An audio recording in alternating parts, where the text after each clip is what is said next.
muchas cosas parecen no tener un efecto trascendente. Solo hasta que te decides a dar el primer paso.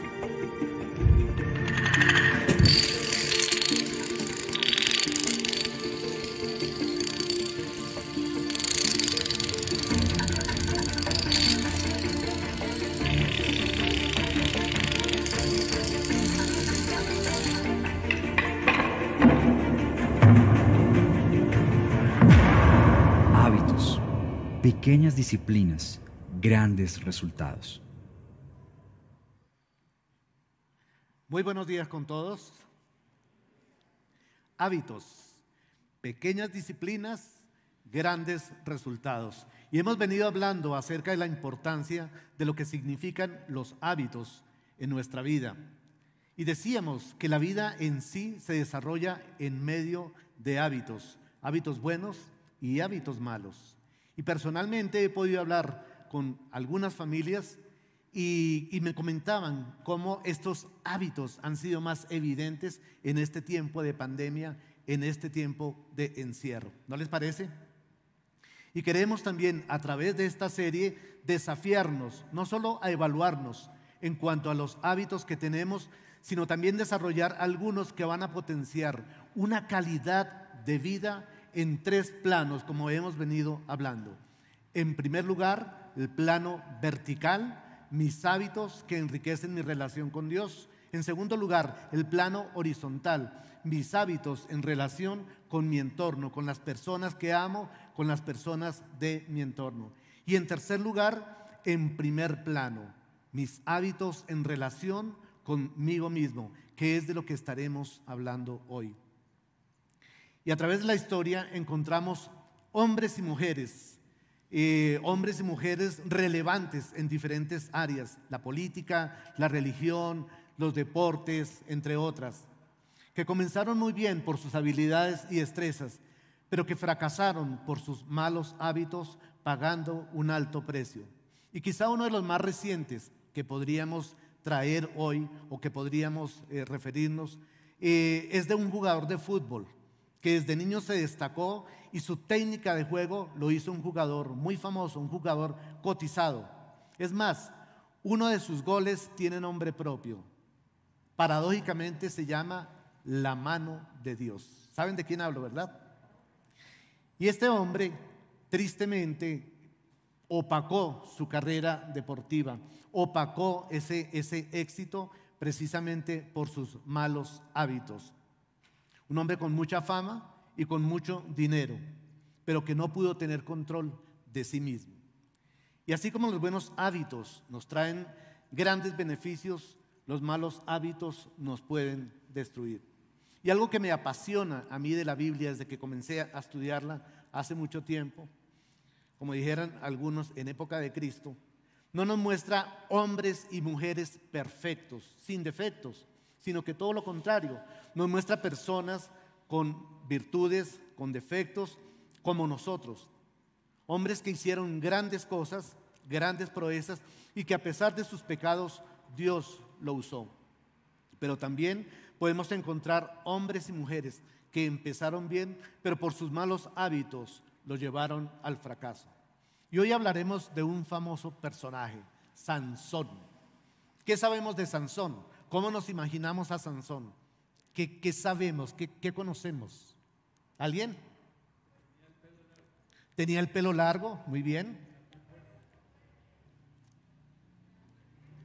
Que era muy fuerte, ¿verdad? Su cabello, y más o menos todos tenemos esa idea que es un poco lo que nos ha mostrado Hollywood. Un hombre alto, fornido, hermoso, cualquier parecido con la realidad es pura coincidencia, pero ciertamente lo que sabemos es que su fuerza no provenía ni de su larga cabellera, ni sus músculos los había desarrollado en un gimnasio. Es lo que se llama un hombre aparentemente por fuera, pero débil por dentro. Y es que esto lo sabemos porque por lo menos en 3 ocasiones, cuando este hombre desarrolla esa fuerza descomunal, se repite la frase: el Espíritu del Señor vino sobre él con poder. El Espíritu del Señor vino sobre él con poder. Y vamos a ver un poco más adelante cómo se desarrolla este relato, que de paso aparece en el libro de los Jueces, del capítulo 13 al versículo 16. Les invito para que en su casa lo lean. Un libro espectacular.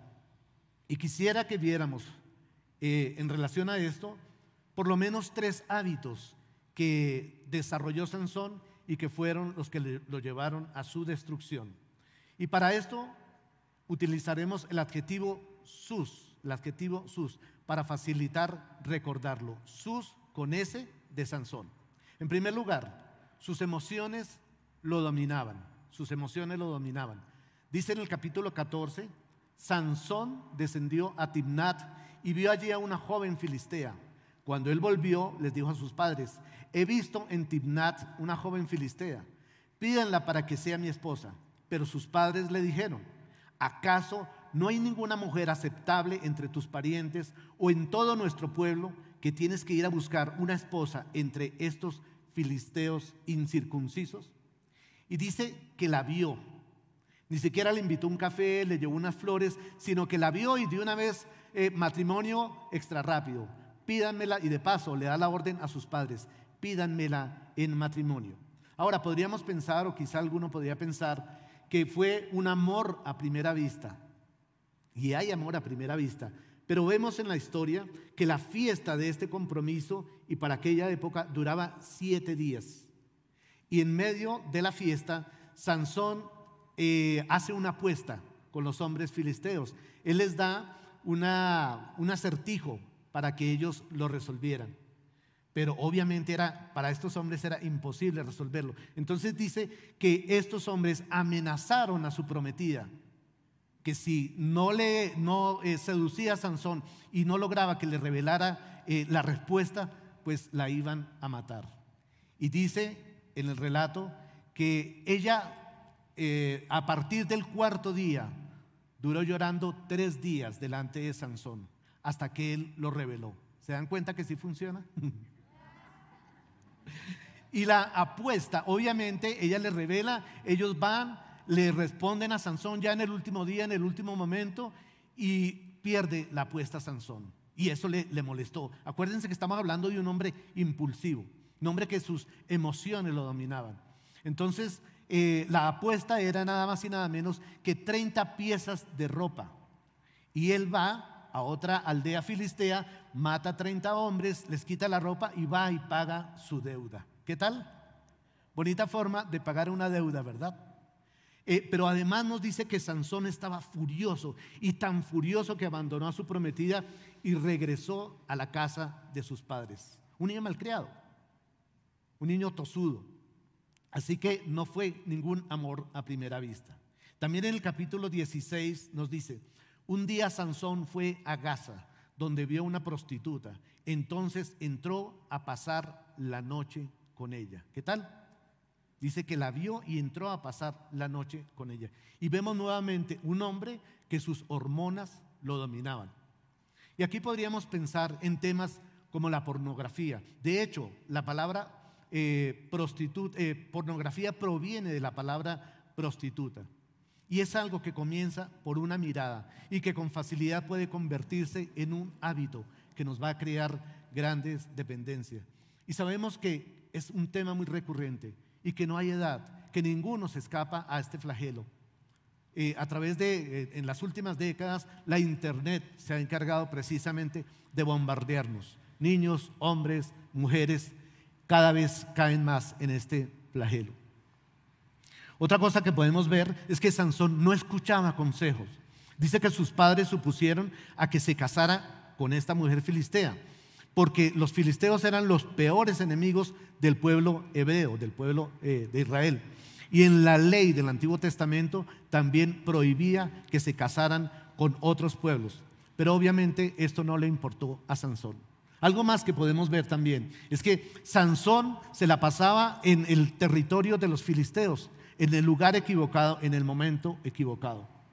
Y hay hábitos que nosotros precisamente se potencian cuando estamos en lugares equivocados, en momentos equivocados. Ojo, tenemos que tener cuidado con esto. Entonces, en primer lugar, sus emociones lo dominaban. En segundo lugar, sus pensamientos tóxicos lo cegaron. Sus pensamientos tóxicos lo cegaron. Dice en el capítulo 15 de Jueces: algún tiempo después, durante la siega, Sansón tomó un cabrito para llevarlo como presente a su prometida. ¿Se acuerdan esta? La que dejó embarcado, la que la dejó allá en la luna de miel y no consumó su matrimonio. Él se acuerda que tiene una prometida.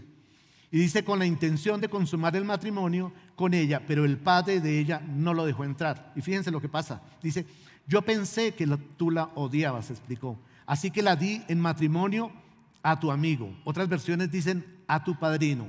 Ojo con los padrinos. Sansón, dice que Sansón estaba furioso y le advierte a este hombre: no puedes culparme por lo que ahora va a ocurrir, le dijo. Entonces salió y cazó 300 zorras y ató sus colas por pares. Puso luego antorchas entre cada dos colas y las encendió y echó las zorras por los campos de los filisteos, haciendo que se incendiara el trigo cortado en pie y los viñedos y los olivos. Es decir, acabó con todo. Y uno puede pensar, ¿qué manera de pensar esta venganza? Podría pensar uno también, si hubiera utilizado más bien esa inteligencia o esos pensamientos para corregir sus errores y sus pecados. Él estaba cegado. Charles Spurgeon, un teólogo inglés del siglo XIX, escribió esta frase que quiero que le pongamos atención: el pecado embrutece la mente y droga la conciencia. ¿Qué tal? El pecado embrutece la mente y droga la conciencia. Y es que cuando el pecado es una constante, asimismo nuestros pensamientos y nuestra conciencia se bloquean y por ende desarrollamos malos hábitos y actuamos de una forma descontrolada y nos metemos cada vez en más problemas. Hay otra frase que dice los conocedores de la mente, los estudiosos de la mente dicen: los pensamientos son la semilla de nuestros hábitos. Los pensamientos son la semilla de nuestros hábitos.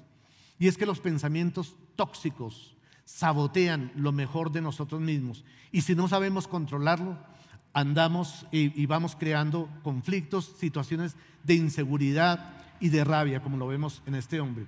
Y ellos hablan también que hay una fórmula, no sé si está aquí. ¿Me pueden ayudar, por favor? Ahí está, ok. Nos habla de PECH igual a carácter. Dice, los pensamientos nos conducen a emociones.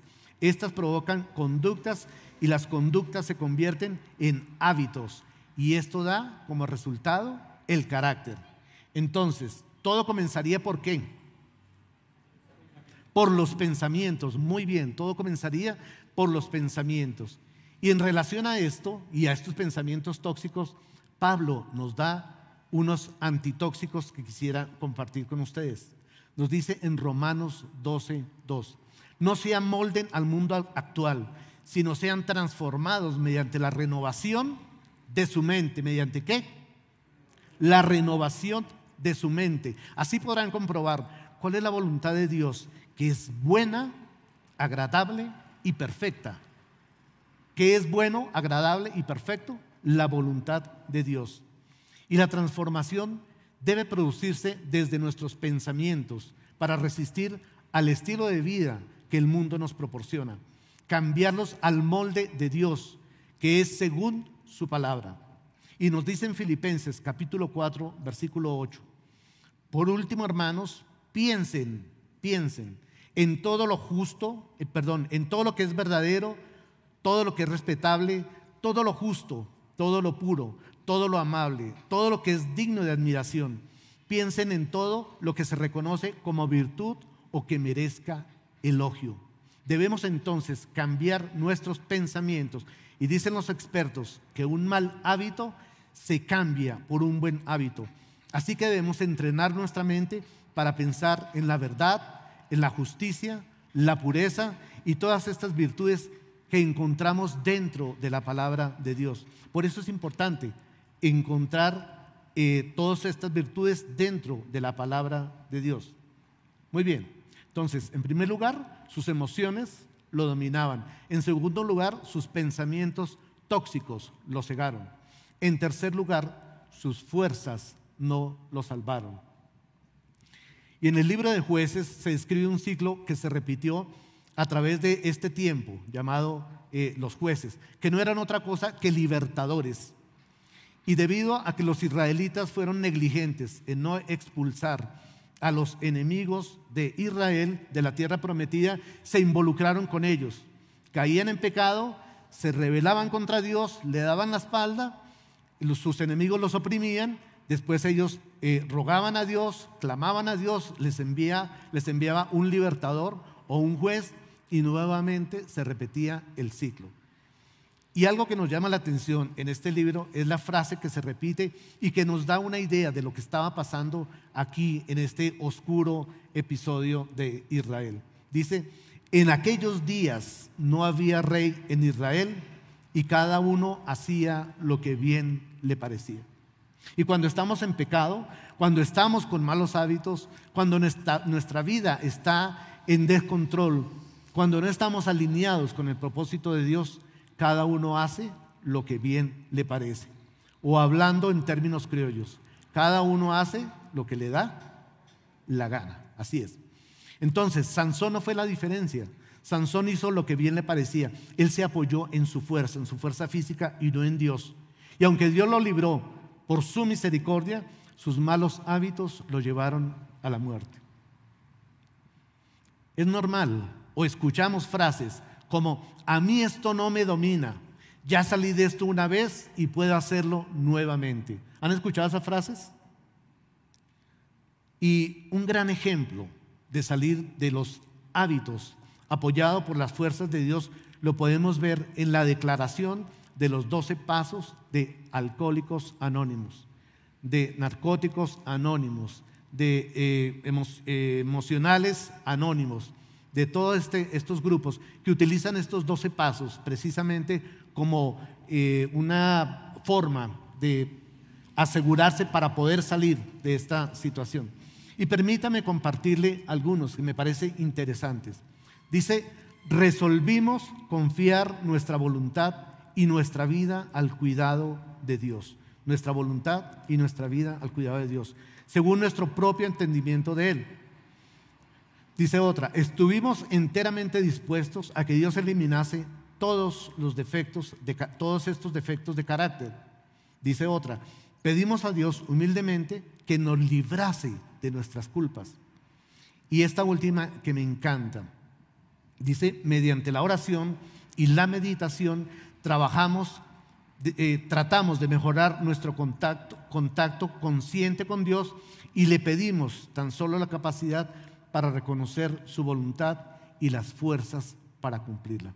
Cuando estuvimos hablando acerca del plano vertical de nuestra relación con Dios, estuvimos hablando precisamente de dos buenos hábitos: la meditación y la oración. Y cuando reconocemos nuestros hábitos, que es lo primero que tenemos que hacer, son dos herramientas, dos grandes virtudes que Dios nos da para salir de estos hábitos: la oración, la meditación y obviamente su palabra y los que veíamos en aquel capítulo. Y al menos la mitad de estos preceptos que tienen los Alcohólicos Anónimos, la mitad nos habla sobre la confianza en Dios y una fe práctica. Y tengo un gran amigo que tocó fondo con el alcoholismo y prácticamente destruyó su hogar. Luchó por muchos años apoyándose precisamente en estos grupos, pero el milagro se completó en su vida cuando conoció la fe del Señor. Y por el poder y la gracia de Dios se ha mantenido sobrio por más de 8 años. Y recuperó su hogar y recuperó su vida cuando la fuerza que lo acompañó, precisamente como es el título de nuestro mensaje, lo acompañó a él. Encontró la verdad. Sansón reconoció también que su fuerza venía de Dios, aunque ya tarde, en el último momento de su vida. Su última mujer en esta historia fue Dalila, también filistea, y de la que se enamoró y también lo sedujo para que revelara el secreto de su fuerza. Pero como dice el relato, lo que él no sabía era que Dios lo había abandonado. Sansón creía que su fuerza provenía de su cabello o de sus músculos, pero realmente su fuerza provenía de Dios. Y Dios se retira y lo deja. En Jueces capítulo 16, versículo 18 nos dice: entonces Sansón oró al Señor: oh soberano Señor, acuérdate de mí. Oh Dios, te ruego que me fortalezcas solo una vez más. Aquí él reconoce que la fuerza venía del Señor. Y sigue: y déjame de una vez por todas vengarme de los filisteos por haberme sacado los ojos. Aquí es donde la vuelve a embarrar. Pero él reconoce que su fuerza provenía de Dios. Muchas veces nosotros creemos que somos lo suficientemente fuertes para salir de estos hábitos. Pero Dios desea, quiere darnos su fuerza precisamente para poder abandonarlos, para poder cambiarlos por hábitos sanos, hábitos buenos. Entonces, en primer lugar, sus emociones lo dominaron. En segundo lugar, sus pensamientos tóxicos lo cegaron. Y en tercer lugar, sus fuerzas no lo salvaron. Y si ustedes me preguntaran en esta mañana, que yo sé que alguno quiere preguntarme, un versículo o una parte de la Biblia donde pudiéramos resumir todo esto, yo les hablaría de Mateo capítulo 22, versículo 36 al 40, donde dice: ama al Señor tu Dios con toda tu mente, con todo tu corazón, con toda tu alma, con todas tus fuerzas. Ese es el plano vertical. Y ama a tu prójimo en el plano horizontal. Y dice: y con el mismo amor, ámate a ti mismo en el primer plano. A manera de conclusión, queremos dejar lo siguiente: los hábitos no son un fin en sí mismos, pero para cada meta que queramos alcanzar hay por lo menos un hábito que debemos desarrollar. Los pequeños hábitos darán grandes resultados. Nuestra vida es el reflejo de nuestros hábitos. Estos impactan nuestra relación con Dios, con los demás, con nosotros mismos. Enriquecer nuestras relaciones con buenos hábitos se reflejará en una vida integral y productiva. Por la gracia de Dios en Cristo Jesús es posible desarrollarlos para el bien nuestro y de quienes nos rodean. Le pido por favor que me acompañen a orar. Amado Padre, te damos las gracias, Señor, este día. Y a través de esta serie, Señor, nos has mostrado la importancia, Padre, de cambiar estos malos hábitos que quizá por alguna u otra forma en nuestra niñez, a través de la vida, hemos venido cultivando. Y te damos las gracias porque tú eres la fuerza que necesitamos. Tú eres quien nos da el control. Tú eres quien nos fortalece. Tú eres quien, a través de tu gracia y de tu misericordia, nos permite, Señor, transformar nuestra vida. Te pedimos, Padre, que tengamos, Señor, esa fuerza, que podamos pensar en todo momento en buscarte, en buscar tu guía, en buscar esos tesoros que aparecen a través de tu palabra, Señor, para encontrar allí esas respuestas que necesitamos. Gracias, Señor. Gracias por tu palabra. Gracias por tu divino amor y por tu misericordia. Gracias porque viene oportuna a nuestra vida y, como decíamos, en este tiempo que hemos pasado más tiempo, Señor, como familia, quizás hemos notado más estos malos hábitos que queremos transformar. Te pedimos que tú vengas a nuestra vida, a nuestros hogares, que los transformes, que tú nos permitas, Señor, y que así como vimos lo que no se debe hacer, o el antihéroe, Señor, en la vida de Sansón, podamos reconocer, Padre, que te necesitamos, que tú eres, Señor, el Dios que necesitamos, el Dios nuestro, el Dios único y verdadero. Te damos las gracias, Padre, en Cristo Jesús. Amén.